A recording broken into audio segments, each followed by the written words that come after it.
Hello friends, welcome in Priyanka's teaching. Friends, today I am going to explain you lesson number 7 given in the book of class 3 Ashton's English Reader. Friends, the title of the chapter is Heidi and Clara. Okay, now I am going to explain you the chapter line wise, so please be with me and let's start. Have you ever wondered what it's like to live in the magical Swiss Alps? यहाँ पे author हमसे कहते हैं कि क्या आपने कभी सोचा है कि कितने आश्चर्य की बात होगी कि अगर हम स्विट्जरलैंड के एल्प्स की पहाड़ियों में, एल्प्स क्या है, एक माउंटेन रेंज है, ठीक है ना, सीरियल ऑफ माउंटेन रेंज, छोटी छोटी पहाड़ी श्रृंखलाएं हैं ये, ठीक है, स्विट्जरलैंड की, कि कितना वंडर्ड होगा कि आप जो है वहां रह रहे हो। Where the mountains are your playground, जहाँ पे जो पहाड़ियाँ हैं वो आपके खेल के मैदान हों, and the flowers your friends, और फूल आपके दोस्त हों। मतलब आप एक ऐसी पहाड़ी पे हों, स्विट्जरलैंड के एल्प्स पे हों, जहाँ पे फ्रेंड जो माउंटेन है वो आपके प्लेग्राउंड है और जो फ्लावर्स हैं वो आपके फ्रेंड हैं। कितना वंडर्ड होगा वहाँ पे रहना।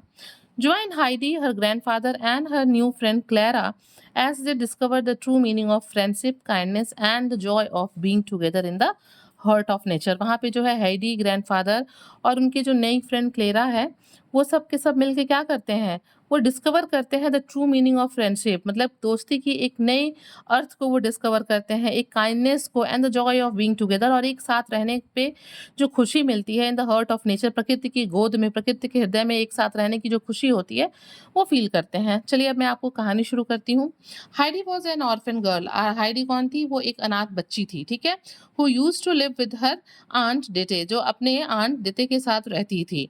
One day aunt Dete got a new job and sent Heidi to live with her grandfather at the mountain in the Swiss Alps। क्या होता है, एक बार जो है आंट देते की नई नौकरी लग जाती है और वो हाइडी को भेज देती है उसके ग्रैंडफादर के पास, जो कि पहाड़ियों पे रहते थे, स्विस एल्प्स के। Heidi loved being with her grandfather. Heidi को भी अपने दादाजी के साथ रहना पसंद था। She spend time in the mountains playing in the flower fields.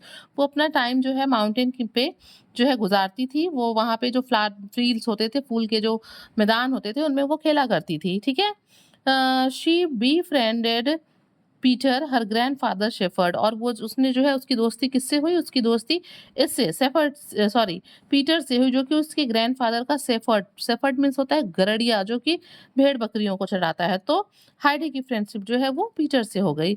One day a girl named Clara move to mountain as Heidi's neighbour. एक बार की बात है कि एक छोटी बच्ची जिसका नाम क्लेरा था, वो पहाड़ियों पे रहने के लिए जाती है और वो किसकी? हाइडी की नेबर, पड़ोसी रहती है। Clara was handicapped. वो क्या थी? She was child with different abilities, ठीक है ना, वो एक डिसेबल लड़की थी, वो डिफरेंटली एबल्ड थी। And she was unable to walk because she had an accident when she was little child. वो जो है थोड़ी फिजिकली चैलेंज थी, उसको चलने में दिक्कत होती थी क्योंकि बचपन में उसका एक बार एक्सीडेंट हो गया था जब वो बहुत छोटी सी बच्ची थी। Clara and Heidi started spending time with each other and become friends. Clara और हाइडी जो थी वो एक दूसरे के साथ समय बिताने लगे और वो अच्छे फ्रेंड्स बन गए। Seeing their friendship Peter started to become jealous, और उनकी इस दोस्ती को देख के जो पीटर था, जो कि एक शेफर्ड था, वो थोड़ा जेलस फील करने लगा। ऐसा होता है ना, अगर हमारे अच्छे फ्रेंड की फ्रेंडशिप किसी से हो जाती है तो हमें भी थोड़ा जेलस फील होता है। He disliked Clara because he thought Heidi will go to the city. वो जो था वो ना बिल्कुल क्लेरा को पसंद नहीं करता था, क्योंकि उसे ऐसा लगता था कि उसकी वजह से, क्लेरा की वजह से, जो हाइडी है वो सिटी चली जाएगी। उसको लगता है कि वो वापस वहाँ सिटी चली जाएगी क्योंकि वो पहले सिटी में रहती भी थी, और विद हर, उसके साथ, ठीक है, लीविंग हिम अलोन, और पीटर को वहीं पहाड़ियों पे अकेला छोड़ देगी। He also did not like pushing Clara around in her wheel chair all day. उसको ये भी नहीं पसंद था कि वो जो है दिन भर जो है क्लेरा की कुर्सियों को, जो है व्हील चेयर को, हमेशा उसको धक्का देके यहाँ वहाँ घूमती रहे। One day when grandfather Heidi and Clara were inside the house, Peter pushed Clara's wheelchair down the mountain। और एक दिन की बात है कि जब ग्रैंडफादर हेडी और क्लेरा जो है कमरे के अंदर थे, घर के अंदर थे, तो उस टाइम पीटर ने क्या किया कि उसने उसके व्हील चेयर को पहाड़ियों से नीचे धकेल दिया। The wheel chair rolled swiftly, तेजी से ये व्हील चेयर लुढ़कते हुई नीचे की तरफ चली गई, फॉरवर्ड, आगे बढ़ गई, and was completely destroyed after it hit a big rock. और जब वो नीचे जाके एक बहुत बड़े से पत्थर से टकराती है तो वो पूरी तरीके से नष्ट हो जाती है। The taunt fragments of the wheel chair flu in every direction. और जो ये व्हील चेयर के जो टॉर्न फ्रेगमेंट्स थे, जो टूटे हुए हिस्से थे, वो हर डायरेक्शन में यहाँ वहाँ जो है उड़ने लगते हैं, फैल जाते हैं, गिरे पड़े होते हैं। पीटर जम्प्ड विद डिलाइट, और पीटर क्या होता है, वो खुशी से झूम उठता है कि मतलब उसकी कुर्सी टूट जाती है तो वो बहुत खुश होता है और झूम उठता है खुशी से। अब देखिए आगे क्या होता है। Now Clara will go back to the city because she will have no means of moving about. वो सोचता है, बहुत खुश होता है ये सोच के कि क्लेरा जो है वो वापस सिटी चली जाएगी, क्योंकि अब उसके पास घूमने के लिए, लोकोमोशन के लिए, यहाँ वहाँ जाने के लिए अब कोई दूसरा साधन नहीं है। Heidi will have more time and Heidi will have more time and will come out with me as in old days. वो सोचता है कि अब जब क्लेरा चली जाएगी तो हाइडी के पास सफिशियंट टाइम होगा और हम लोग क्या करेंगे कि हम एक साथ जो है पहले की तरह से, पुराने दिनों की तरह से हम टाइम स्पेंड कर पाएंगे। Peter thought to himself, Peter जो है अपने आप में अकेले ये बातें सोचता रहा, क्योंकि भाई वो तो वेट कर रहा था, he was waiting for Heidi and willingly he has done all the things, but Peter did not know but Peter did not know that when we do a wrong thing trouble is sure to follow। Friends, बड़ी अच्छी line है। ये line की meaning ये है कि Peter को नहीं पता था कि जब भी हम कुछ गलत करते हैं ना, तो फिर हमारे खुद के साथ जो है दिक्कतें हमारा पीछा करने लगती हैं। मीन्स बुरे काम का बुरा नतीजा, टिट फॉर टैट होता है। अगर हम बुरा करते हैं तो बुरा होता है, अच्छा करते हैं तो अच्छा होता है। मीन्स पीटर को नहीं पता था कि अगर मैं कुछ गलत कर रहा हूँ तो जो दिक्कतें हैं, ट्रबल्स हैं, वो मेरा भी पीछा करने लगेंगी। आगे देखते हैं। अ वाइल लेटर, कुछ देर बाद, Heidi came running out of the house looking for the wheel chair. क्या होता है, हाइडी डरते हुए घर में से बाहर आती है, क्या खोजते हुए, व्हील चेयर को ढूंढते हुए। Grandfather was behind her with Clara in his arm, और उसके पीछे ग्रैंडफादर आते हैं और उनके आर्म्स में, उनके गोद में कौन थी, क्लेरा थी। Heidi looked everywhere but was unable to find the wheel chair. वो चारों तरफ देखती है हाइडी, बट उसको कहीं भी क्लेरा का व्हील चेयर दिखाई नहीं देता है। She ran from one corner to the other, वो एक कोने से दूसरी तरफ दौड़ दौड़ के जो है व्हील चेयर को ढूंढती है। एंड देन स्टूड स्टिल, और उसके बाद थक के बिल्कुल शांत खड़ी हो जाती है। वंडरिंग, आश्चर्य में पड़ जाती है, what could have happened to the chair, कि आखिर ये क्या हुआ इस व्हील चेयर को, ये गया कहाँ, हाउ इज दिस, ये हुआ कैसे। Have you wheeled the chair away Heidi, he asked, उसने पूछा कि क्या तुमने जो है चेयर को कुछ यहाँ वहाँ कर दिया है हाइडी। ही आस्क्ड, उसने पूछा। No grandfather, I have been looking for the chair everywhere. वो कहती है नहीं दादाजी, मतलब दादाजी ने उससे पूछा कि तुमने चेयर को कहीं मतलब यहाँ वहाँ रख दिया या फिर तुम्हें वो दिखा। तो वो कहती है no grandfather, I have been looking for the chair everywhere, कि मैंने हर जगह चेयर को ढूंढा। हाइडी रिप्लाइज, हाइडी जो है वो ग्रैंडफादर को ये कह के रिप्लाई देती है। At that moment the wind blew open the door of the shed sending it banging against the wall. और उसी टाइम, जिस टाइम ये कॉन्वर्सेशन हो रहा होता है दादा और हाइडी के बीच में, और उसी क्षण क्या होता है, हवा जोर से धक्का मारती है और दरवाजा जो है शेड का खुल जाता है और वो जाके पीछे दीवार में जोर से टकराता है, बैंग करता है। It must have been the wind, grandfather exclaimed Heidi, और हाइडी बिल्कुल आश्चर्यचकित होकर कहती है कि दादाजी ये जरूर जो है ये विंड का काम है, उसने ही चेयर को कहीं धक्का दे दिया है। Oh, if the wind has blown the chair all the way down to Dorfley, we shall not get it back। और तब दादाजी कहते हैं कि अगर ये विंड का काम है तो हवा ने उसको उड़ा दिया है चेयर को, और वो नीचे कहाँ, डॉर्फली, जो कि एक छोटा सा विलेज है पहाड़ियों का, वहां गिर गया होगा। We shall not get it back, हमें ये वापस दोबारा नहीं मिलेगा Heidi, for it will be in 100 pieces by now. और दादाजी कहते हैं कि अभी तक तो वो लगभग 100 टुकड़ों में बट गया होगा। Set grandfather looking down the mountain, वो पहाड़ियों से नीचे देखते हुए ये बातें हाइडी को समझाते हुए कहते हैं कि अगर ये हवा का काम है तो व्हील चेयर उड़ता हुआ जाके डॉर्फली गांव में गिरा होगा और ये अभी तक 100 ऑफ पीसेस में टूट गया होगा। But it is a curious thing to have happened, he added. लेकिन वो कहते हैं भाई कि ये तो बड़ी मतलब क्यूरियोसिटी वाला मामला है कि आखिर ये हुआ कैसे, हवा उड़ा के ले गया। मीन्स उनको एक तरफ लग भी रहा था, दूसरी तरफ उनको क्यूरियोसिटी भी हो रही थी कि ऐसा कैसे हुआ। I am sorry Heidi, for we will not be able to go today or any other day. ठीक है, अब वो आई एम सॉरी हाइडी, दादाजी मतलब कहते हैं आई एम सॉरी हाइडी कि आज हम नहीं जा पाएंगे और हमें लगता है किसी और दिन भी हम नहीं जा पाएंगे। If I don't have a wheel chair I will have to go home Clara. मतलब ये सॉरी दादाजी नहीं, हाइडी भी नहीं, ये बातें क्लेरा कहती है कि मुझे माफ़ कर दो, ना ही अब हम आज जा पाएँगे, ना ही किसी और दिन जा पाएँगे। क्यों नहीं जा पाएँगे? If I don't have wheelchair I will have to go home. वो कहती है कि अगर दुखी होते हुए कहती है कि अगर मेरे पास व्हीलचेयर नहीं है तो मुझे वापस घर जाना होगा, क्योंकि यही तो उसके मूवमेंट का एकमात्र साधन था ना क्लेरा के। Heidi look towards the grandfather. Heidi grandfather की तरफ देखती है। Grandfather you will be able to do something wouldn't you? और पूछती है कि दादाजी क्या आप कुछ करने में सक्षम हैं या फिर नहीं हैं? Well, for now we will go up to the mountain as we had planned, and then later we will see what can be done. He answered much to the children's delight. और फिर क्या होता है, दादाजी बच्चों की खुशी के लिए कहते हैं कि फिलहाल तो जैसा हम लोगों ने प्लान किया था हम माउंटेन पे जा रहे हैं और उसके बाद देखते हैं कि हम क्या कर सकते हैं। He went indoors and brought a pile of shawls and children's morning milk. वो अंदर जाते हैं, अंदर से ढेर सारे शॉल को ले आते हैं और बच्चों की मॉर्निंग मिल्क को लेके आते हैं। Then he led out his 2 goats. और उसके बाद वो अपनी 2 बकरियों को भी अंदर से ले आते हैं। Grandfather took Clara in one arm and the shawls in the other. दादाजी एक हाथ में क्लेरा को उठाते हैं और दूसरे हाथ में वो शॉल्स को लेते हैं। लेट्स गो, और कहते हैं चलो अब चला जाए। The goats will come with us. ये बकरियां हमारे साथ चलेंगी।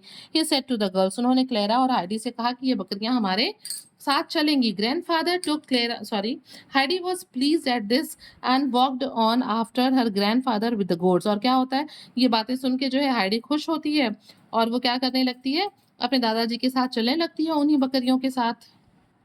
When they reached the spot where the goats usually pasture, grandfather spread the shawl on the sunny slope and made Clara comfortable. क्या होता है, जब वो वहां पहुंच जाते हैं जहाँ पे जो बकरियां थी वो अक्सर चरा करती थी, तो दादाजी वहां रुक जाते हैं और वो वहां पे शॉल को जो है स्प्रेड कर देते हैं, फैला देते हैं धूप में, सनी स्लोप में। एंड मेड क्लेरा कंफर्टेबल, और आराम से क्लेरा को उसके ऊपर बिठा देते हैं। Clara was delighted and thanked grandfather. Clara बहुत खुश होती है, दादाजी को धन्यवाद भी कहती है, क्योंकि उसे तो पता था ना कि बिना व्हीलचेयर के वो वहाँ नहीं जा सकती है। फिर भी दादाजी उसे गोद में लेके गए तो वो उनको इसलिए थैंक यू बोलती है। Grandfather then left to run errands. You will be safe and happy together. फिर क्या होता है, फिर दादाजी वहाँ से चले जाते हैं कुछ लाने के लिए। You will be safe and happy together. वो कहते हैं कि तुम दोनों यहाँ पे मतलब सेफ भी रहोगे, सुरक्षित भी रहोगे और खुश भी रहोगे, ठीक है। Snowflake one of the goats came and lay down beside Heidi and Clara. वो क्या करते हैं, दोनों बकरियों में से एक का नाम स्नोफ्लेक था, वो उसको ले आते हैं और वहीं पे उनके बगल में हाइडी और क्लेरा के बगल में बिठा देते हैं। Some hours went by. कुछ घंटे बीत जाते हैं। Heidi wanted to go to the spot where the flowers grow. तो हाइडी जो है वहीं जाना चाहती है, उस जगह पे जहाँ पे फूल उगते हैं, क्योंकि वो अक्सर वहाँ खेला करती थी ना, तो वो उस जगह पे जाना चाहती है। But Heidi could leave Clara alone. लेकिन वो कैसे छोड़ सकती थी अपनी फ्रेंड को। She must wait till evening for grandfather to return. उसे जो है शाम तक का बिल्कुल इंतजार करना ही था दादाजी के आने का। And by then the flowers will probably close. और तब तक क्या होते, जब तक वो दादा का वेट करती तब तक जो फ्लावर्स थे वो क्लोज हो जाते, मुरझा जाते, या फिर ठीक है। Would you think me unkind, Clara? She said rather hesitatingly. If I left you for a minute. और देखिए छोटी बच्ची है फिर भी वो कितनी समझदार है। हाइडी क्लेरा से कहती है कि क्लेरा थोड़ा हेजिटेट करते हुए, हिचकिचाते हुए कहती है कि क्लेरा अगर मैं कुछ देर के लिए यहाँ से चली जाऊँ तुम्हें अकेला छोड़ के, तो क्या तुम मुझे अनकाइंड समझोगी? I want to see how the flowers are looking higher up in the mountains. मैं देखना चाहती हूँ कि पहाड़ियों के ऊपर इतनी ऊंचाई पे फ्लावर्स जो है वो कैसे दिखते हैं। I will come back quickly. मैं जल्दी ही वापस आ जाऊंगी। Clara looked at her confusingly. Clara बड़ी कंफ्यूज होके जो है हाइडी की तरफ देखती है कि आखिर ये ऐसा क्यों पूछ रही है। Heidi then ran and picked a bunch of green leaves and took hold of snow flake. वो क्या करती है, हाइडी दौड़ की जाती है और एक बंच जो है ग्रीन लीव्स को मतलब पत्तियों को लेके आती है। And took hold to of Snowflake. और स्नोफ्लेक को जो है पकड़ लेती है। Who had wandered off to eat. जो कि खाने के लिए यहाँ वहाँ घूम रही थी, उसको वो पकड़ लेती है। She led the goat to Clara. और उसे पकड़ के लाके क्लेरा के पास लेके आती है। देयर, वहाँ। Now you will not be alone said Heidi. Heidi कहती है देखो तुम अब अकेले नहीं हो, तुम्हारे पास ये स्नोफ्लेक यानी कि ये बकरी है। She made Snowflake lie down near Clara. वो क्या करती है, वो स्नोफ्लेक को वहीं पे क्लेरा के बगल में लिटा देती है, बिठा देती है। And through the bunch of leaves into Clara's lap. और क्या करती है, जानबूझ के क्लेरा के लैप में, उसकी गोद में वो हरी घास जो है लीव्स दे देती है, ताकि उसको खा खा के जो स्नोफ्लेक है, बकरी है, वो वहां बैठी रहे। Clara smile. क्लेरा मुस्कुराती है हाइडी की इन हरकतों को, बातों को सुन के, हरकतों को देख के। Go at once to look at the flowers Heidi. I am quite happy to be left alone with Snowflake. और वो कहती है क्लेरा हाइडी से कि तुम जाओ, ठीक है? और तुरंत जाके जो है फ्लावर्स को देख के आओ। आई एम क्वाइट हैप्पी, मैं बहुत खुश होंगी यहाँ पे अकेले स्नोफ्लेक के साथ बैठ के। हाइडी रन ऑफ, हाइडी दौड़ती है and Clara begin feeding the leaves one by one two Snowflake. वहाँ से जो हाइडी है वो दौड़ते हुए फ्लावर्स को देखने चली जाती है और जो क्लेरा है वो एक-एक करके पत्तियों को स्नोफ्लेक को खिलाने लगती है। She snuggled up to her new friend, वो बहुत खुश हो रही होती है उसको देख के, उससे बातें कर रही होती है। Snowflake slowly eat the leaves from her hand, और धीरे धीरे करके क्या होता है, जो स्नोफ्लेक है बकरी है वो क्लेरा के हैंड से जो है पत्तियों को खाने लगती है। Clara was dilated with this new experience, Clara के लिए भाई एक ये नया अनुभव था बकरी के साथ बैठना, उसको पत्तियां खिलाना, तो वो अपने इस नए एक्सपीरियंस से है जो बड़ी खुश थी। ठीक है, having lived in the city all her life Clara had never been alone like this, मतलब पूरे टाइम वो जो है अपना लंबे समय तक वो सिटी में रही, फिर भी वो कभी भी इस तरीके से अकेले नहीं रही किसी बकरी, किसी एनिमल के साथ। Her only companion was the goat who needed for her protection, उसके साथ केवल कौन था, एक बकरी थी, who needed her for protection, जो कि उसे चाहिए था उसकी प्रोटेक्शन के लिए। Clara now felt that she wanted to help and spread happiness to others, मतलब क्लेरा को अब ये फील हुआ कि वो भी मदद करना चाहती है और हैप्पीनेस को जो है वो दूसरों को खुश करना चाहती है, खुशी फैलाना चाहती है, in the same way that she was doing now for Snowflake, जिस तरीके से वो स्नोफ्लेक को जो है पत्तियां खिला के उसको खुशी पहुंचा रही थी, तो क्लेरा को ऐसा फील होता है कि वो भी चाहती है कि वो सबको खुशी फील कराए। This was indeed a new experience for Clara, जरूर ये क्लेरा के लिए एक नया एक्सपीरियंस था, अनुभव था। She had always been dependent on others, वो हमेशा ही दूसरों के ऊपर निर्भर रही अपने डिसेबिलिटी की वजह से, but spending time some time alone give her the confidence that she could also become independent like others, वो हमेशा ही दूसरों के ऊपर डिपेंड रहती थी चलने फिरने के लिए, नहीं किसी पे तो अपनी व्हील चेयर पर डिपेंड रहती थी, लेकिन इस बार अकेले जब वो स्नोफ्लेक के साथ अपना टाइम स्पेंड करती है तो उसको ये कॉन्फिडेंस आ जाता है कि नहीं, वो खुद भी जो है इंडिपेंडेंट बन सकती है, उसे किसी की ज़रूरत नहीं है। She felt so happy that she threw her arms around the little goat's neck and exclaimed, oh Snowflake how delightful it is up here, और वो क्या करती है, खुश होके, एक्साइटेड होके वो स्नोफ्लेक के गर्दन के चारों तरफ हाथ डाल के अराउंड हर नेक करके वो उसको पकड़ लेती है और कहती है, oh Snowflake how delight it is up here, कि यहाँ पे अकेले तुम्हारे साथ रहना कितना खुशी फील करा रहा है। If only I could stay on for ever with you beside me, वो कह दिया काश मैं जो है तुम्हारे साथ हमेशा अकेले यहाँ पे रह पाती और हम लोग के अलावा कोई नहीं होता तो कितना अच्छा होता।